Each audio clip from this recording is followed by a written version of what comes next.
Hey guys, what's up? It's your boy P Manny, and today I want to talk about masteries.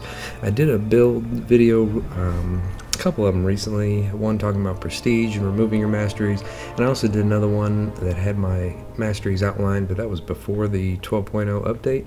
So today I kind of want to do this from beginning to end depending on your level of play.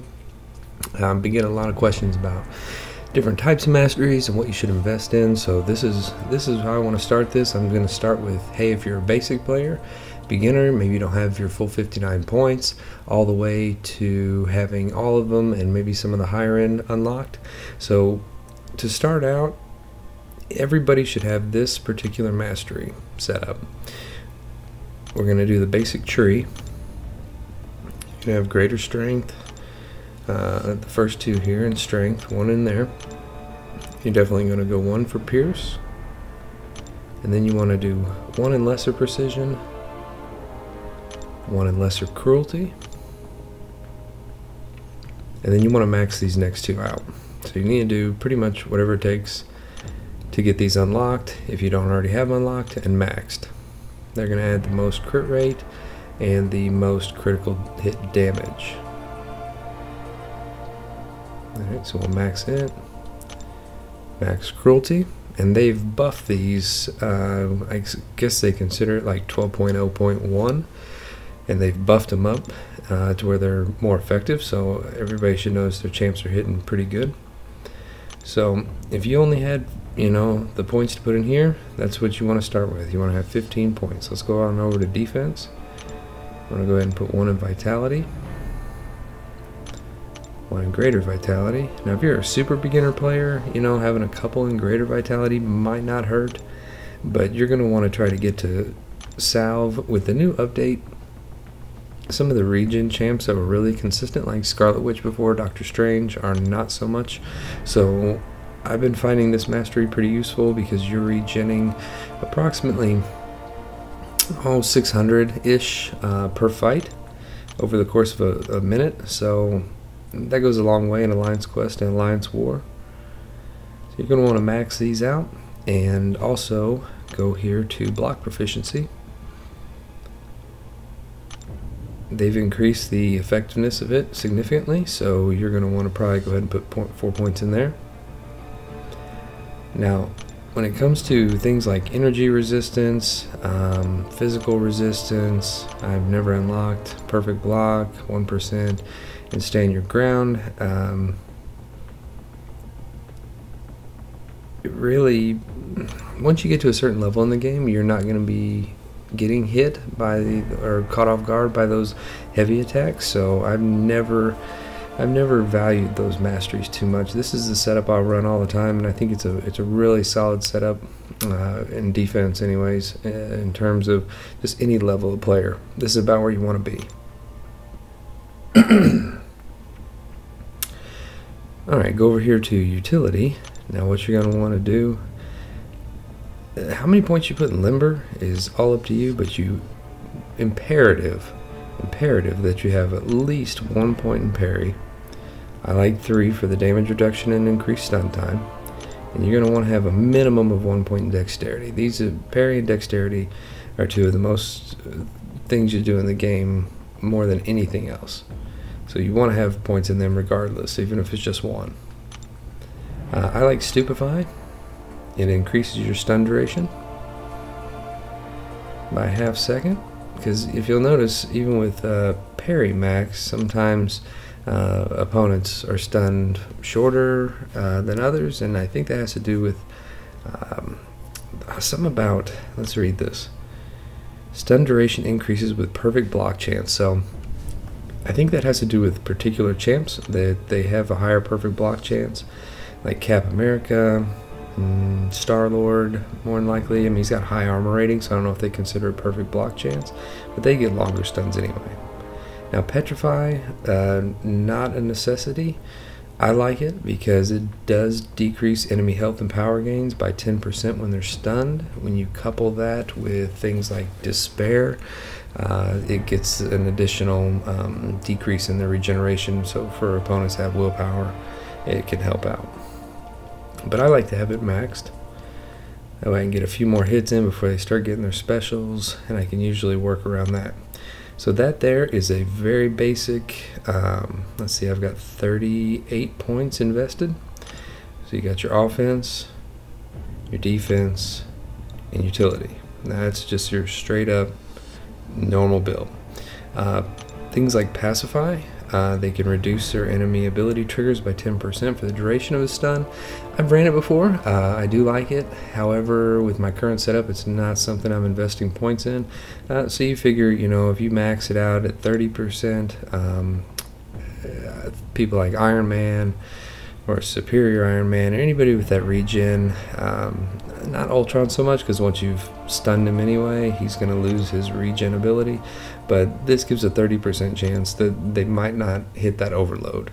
So that's always a nice thing. So for me, I like to rank up Mystic Dispersion. I run Scarlet Witch and some Mystic Defenders. 3 to 4 is a really good place for most people. I like 5. I know a few other people that really like 5 as well, and playing around that power gain is not too big a deal. You're not overshooting a lot. You're usually getting off a lot of special 2s. I use Detect Science for War, which starts back up tomorrow, and it just lets me know if I'm getting ready to face a science champ in war, and that's always beneficial. So there's my utility tree. Anything else in here, really? I mean, if you want to put more points in limber, that could be okay. Dexterity, it's hit and miss. I've ran tests with it at 1 and 3, and I've not noticed a huge difference. So if you want to put something in limber, so for your defenders, when they get stunned, maybe they snap out of it a little bit quicker. But this cosmic, I've never known anybody that wants the cosmic awareness. And then if you want any of these look aheads, you know, whether it's mystic or skill, most people are just going to invest in the science and then maybe mystic, depending on what level of the game you're at. The XP, the gold, totally not worth it. Go back over here to defense. Kind of the same thing here. If you're going to go for willpower, then, you know, you put 4 more points in here. You could put a couple maybe in perfect block.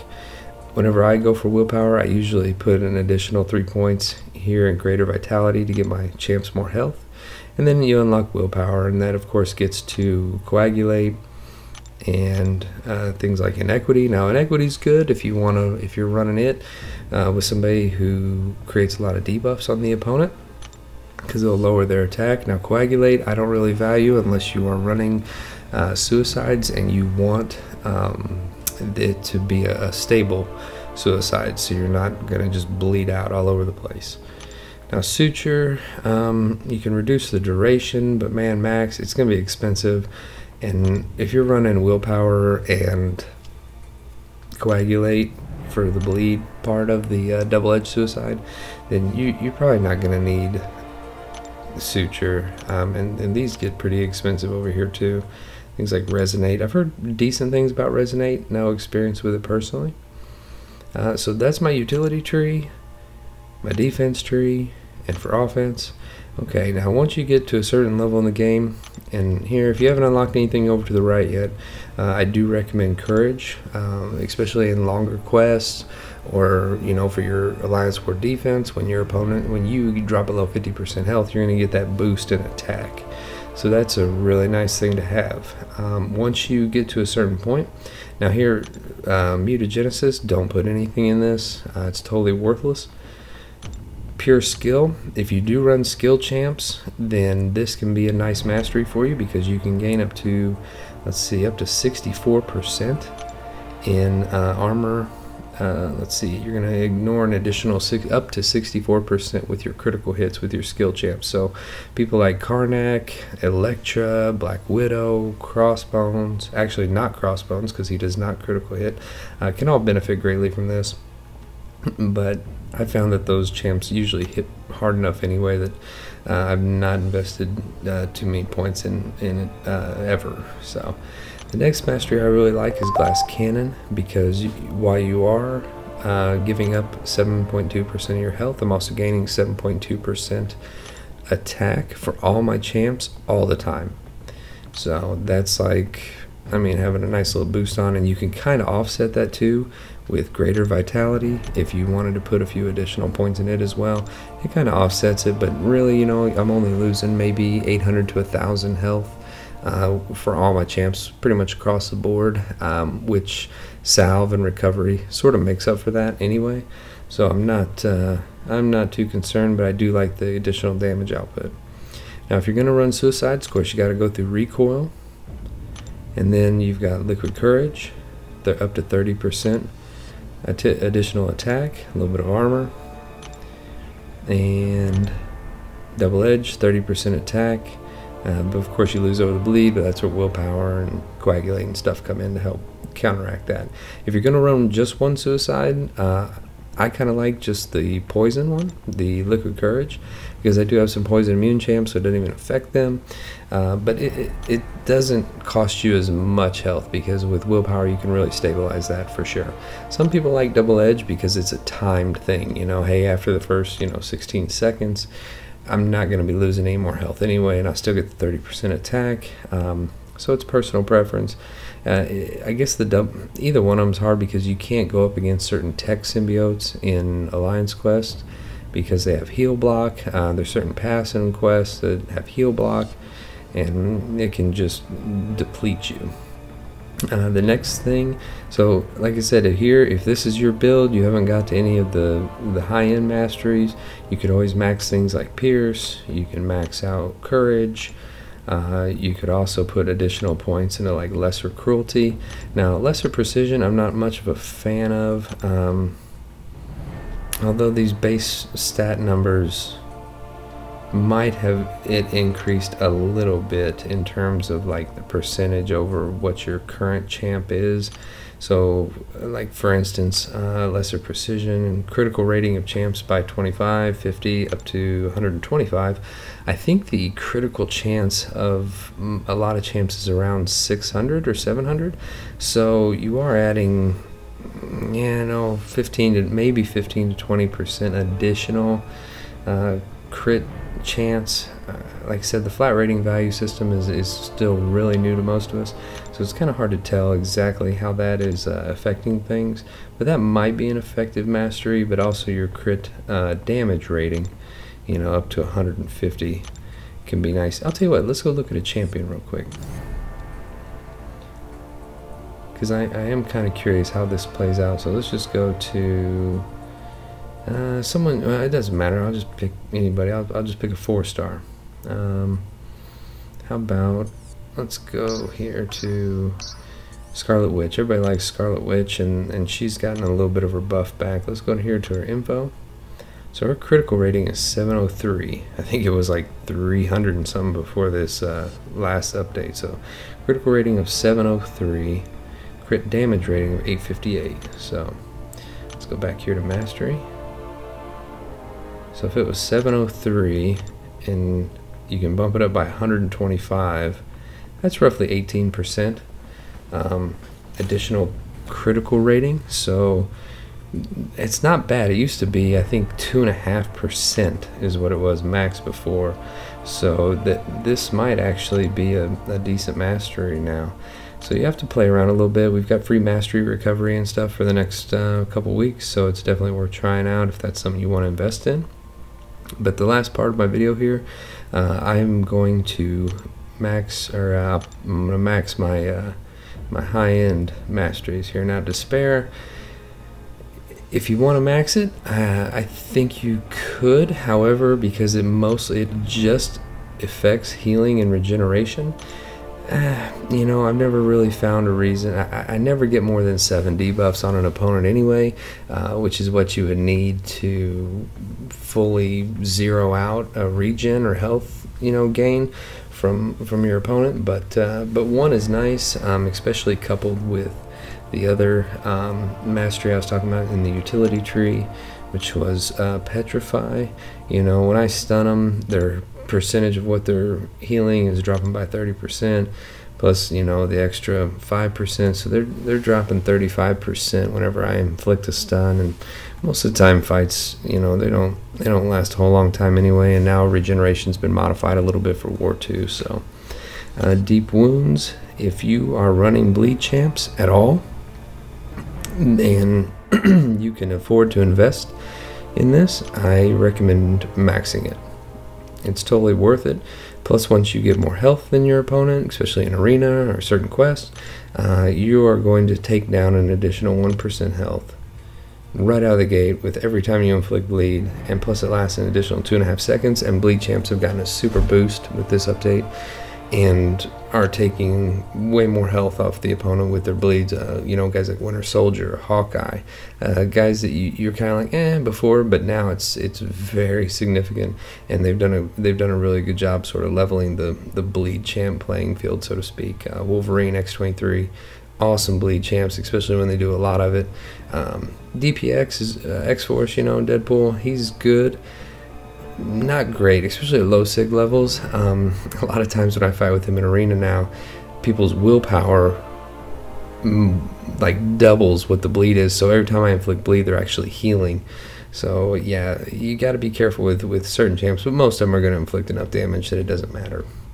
Now if you're a boss killer, or you find yourself always fighting bosses, or guys with super high health, then Assassin is a wonderful mastery, because you're going to increase your attack by 60% when they drop below that 18%. So, you know, I just got done fighting Cyclops, who had 150,000 health. So when he dropped below roughly like 28,000, I got a huge boost. And of course, they, let's see here, they decrease the opponent's defensive ability accuracy by, I think it's 20% at max, or is it 18? Yeah, 20% max. So defensive ability accuracy, whether it's parrying, blocking, regen, evade, all that good stuff, it all drops by 20%. So with certain champs, like Black Widow, for instance, you know, if you're going up against like a Spider-Man, you know, and let's say she's maxed, so it's 70% plus the 15% for your class advantage, so you'll be at 85%, coupled with Assassin, that's 105% defensive ability accuracy reduction. So boom, no more evades. It's lights out at that point, so it's all about finishing fights. But Assassin's great, but like I said, only if you're typically fighting bosses or stepping in to fight bosses towards the end of their life. If not, then don't put your money and your units and your mastery points here, because there's other things you can be doing to make you more effective in the long run. Like I said, Deep Wounds is a great mastery. A lot of people have bleed champs, and the bleed champs are super strong, so Deep Wounds. And then things like Pierce, you know, when you can ignore an additional 15% armor with every critical hit. Things like Courage, you know, you can get up to 20% stronger when you drop below 50% health. Those are going to be more important in the long run if you're not a boss killer. So there's 5 points that you can do something with. I fight bosses regularly, so it is something that I really value. And same thing with Glass Cannon. You know, 1 point is okay, 2's better, and 3's the best. So anything you can do to get your champ stronger without sacrificing too much is always the main goal. And that's the only downside, which of course they did give recoil a little bit of a boost. It used to be 10% special attack damage increase, and now it's 15. Recoil, it kills you in long quests. You know, you can't ever use your specials, which of course fights do end faster because you've got more attack from the Liquid Courage and the Double Edge. But I like using my specials, and there's a lot of times that specials are kind of, you know, they're necessary without taking a lot of damage to your health overall. So anyway, that is it. Hopefully it's been informative and gives you a good idea of where you should invest your points. I will touch on this. Fury, Extended Fury, don't even touch those. They're not worth it. Don't know what's going to be out here with these question marks. Oh, I clicked on it. I was like, did this just pop up? Things over here, the ones I've talked about are definitely your most important. And then utility, like I said, past 5, not put anything in now. It's a little bit of personal preference on like things like limber, but this is a really solid build. Gets through me through most all my quests. Most of my defenders are pretty tough because of it.